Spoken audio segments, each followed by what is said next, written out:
প্রিয় দর্শক, বাংলাদেশ ওয়েদার আপডেটের গুরুত্বপূর্ণ ঘূর্ণিঝড় সংক্রান্ত সতর্ক বার্তায় সকলকে স্বাগত জানাই। এই মুহূর্তের যে বিশেষ সতর্ক বার্তা পাওয়া যাচ্ছে, বঙ্গোপসাগরে ঘূর্ণিঝড় সেনিয়ারের পরে ঘূর্ণিঝড় দিতুয়া অলরেডি তৈরি হয়ে শ্রীলঙ্কা উপকূলের ওপরে অবস্থান করছে এবং সামুদ্রিক সতর্ক বার্তা আবহাওয়া দপ্তর থেকে জারি করা হয়েছে। তো এই সংক্রান্ত বিষয়ে বিস্তারিত ভিডিওটির মাধ্যমে জানানো হবে, তাই শেষ পর্যন্ত দেখতে থাকুন এবং আপনি কোথা থেকে দেখছেন তা অবশ্যই কমেন্টের মাধ্যমে জানান।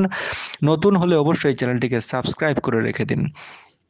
গুরুত্বপূর্ণ খবর অবশ্যই সকলের কাছে শেয়ার করে জানিয়ে দিন। তো এই মুহূর্তে প্রিয় দর্শক, যা জানা যাচ্ছে, শ্রীলঙ্কা উপকূল এবং তৎসংলগ্ন দক্ষিণ পশ্চিম বঙ্গোপসাগর এলাকায় অবস্থানরত ঘূর্ণিঝড় সাইক্লোনিক স্টর্ম যে দিতুয়া তৈরি হয়েছিল, সেটি কিন্তু বর্তমানে উত্তর ও উত্তর পশ্চিম দিকে অগ্রসর হচ্ছে এবং আজ 29শে নভেম্বর ভোরবেলা থেকে যদি আমরা দেখি, তাহলে এর অবস্থান চট্টগ্রাম সমুদ্র বন্দর, কক্সবাজার সমুদ্র বন্দর এবং মোংলা ও পায়রা সমুদ্র বন্দর থেকে গড়ে 1800 কিলোমিটার দক্ষিণ পশ্চিমে অবস্থান করছে।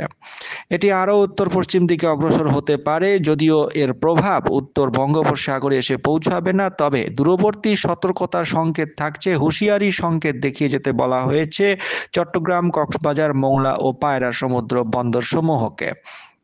উত্তর বঙ্গোপসাগরে অবস্থানরত মাছ ধরার নৌকা ও ট্রলার সমূহকে পরবর্তী নির্দেশ না দেওয়া পর্যন্ত গভীর সাগরে যেতে না বলা হয়েছে, মানা করা হয়েছে।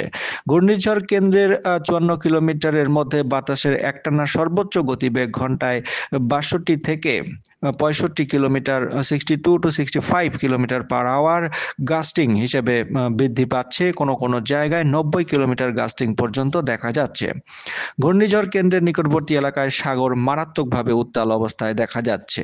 পূর্বাভাস যদি আমরা দেখে নেই, আজ 29শে নভেম্বর সকাল থেকে এটি সারাদিনের মধ্যে একই রকম শক্তি নিয়ে এদিকে দক্ষিণ ভারতের তামিলনাড়ু উপকূল, চেন্নাইয়ের আশেপাশে গিয়ে আঘাত করতে পারে মোটামুটি দমকা 90 কিলোমিটার প্রতি ঘন্টা বেগে, অর্থাৎ সাইক্লোনিক স্টর্ম হিসেবেই এটি আঘাত করবে বলে মনে করা হচ্ছে।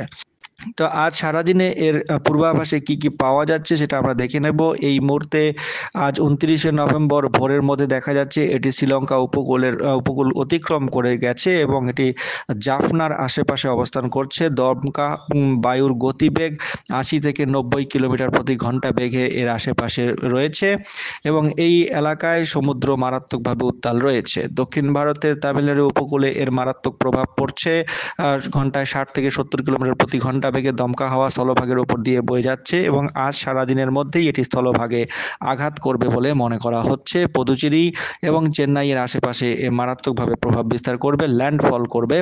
ধাক্কা দেওয়ার সময় এর গতিবেগ, স্থলভাগে আঘাত করার সময় এর গতিবেগ যা দেখা যাচ্ছে, কোনো জায়গায় সর্বোচ্চ 80 কিলোমিটার প্রতি ঘন্টা থাকতে পারে।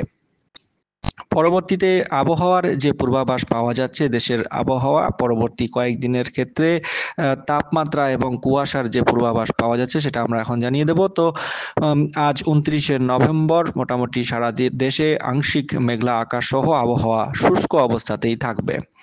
তাপমাত্রা অপরিবর্তিতই থাকবে। মোটামুটি গড় তাপমাত্রা কোনো জায়গায় সর্বনিম্ন তাপমাত্রা 15 ডিগ্রি সেলসিয়াস রংপুর বিভাগ এবং রাজশাহী বিভাগে দেখা যাচ্ছে এবং অন্যান্য বিভাগগুলিতে সর্বনিম্ন তাপমাত্রা মোটামুটি 16 থেকে 18 ডিগ্রি সেলসিয়াস। তবে চট্টগ্রাম বিভাগের উপকূলবর্তী এলাকায় তাপমাত্রা প্রায় 20 ডিগ্রি সেলসিয়াস সর্বনিম্ন থাকতে পারে। সর্বোচ্চ তাপমাত্রা এদিকে 25 থেকে 27 ডিগ্রি সেলসিয়াস থাকছে রংপুর বিভাগ, রাজশাহী বিভাগ, ময়মনসিংহ ও সিলেট বিভাগে। তবে সর্বোচ্চ তাপমাত্রা কোনো জায়গায় 30 ডিগ্রি সেলসিয়াসের আশেপাশে থাকবে। ঢাকায় 30 ডিগ্রি সেলসিয়াসের আশেপাশে সর্বোচ্চ তাপমাত্রা থাকতে পারে। আগামী 5 দিনের মধ্যে তাপমাত্রা অনেকটাই কমার সম্ভাবনা রয়েছে। ভারী কুয়াশার সম্ভাবনা নেই, তবে হালকা কুয়াশা ভোরের দিকে পড়তে পারে বলে জানা যাচ্ছে। তো দর্শক, এই ছিল আবহাওয়া এবং ঘূর্ণিঝড় সংক্রান্ত গুরুত্বপূর্ণ সতর্কবার্তা। চ্যানেলের সঙ্গে থাকুন, চ্যানেলটিকে সাবস্ক্রাইব করে রেখে দিন প্রতিদিন নিয়মিত এরকম খবর পাওয়ার জন্য। অনেক ধন্যবাদ।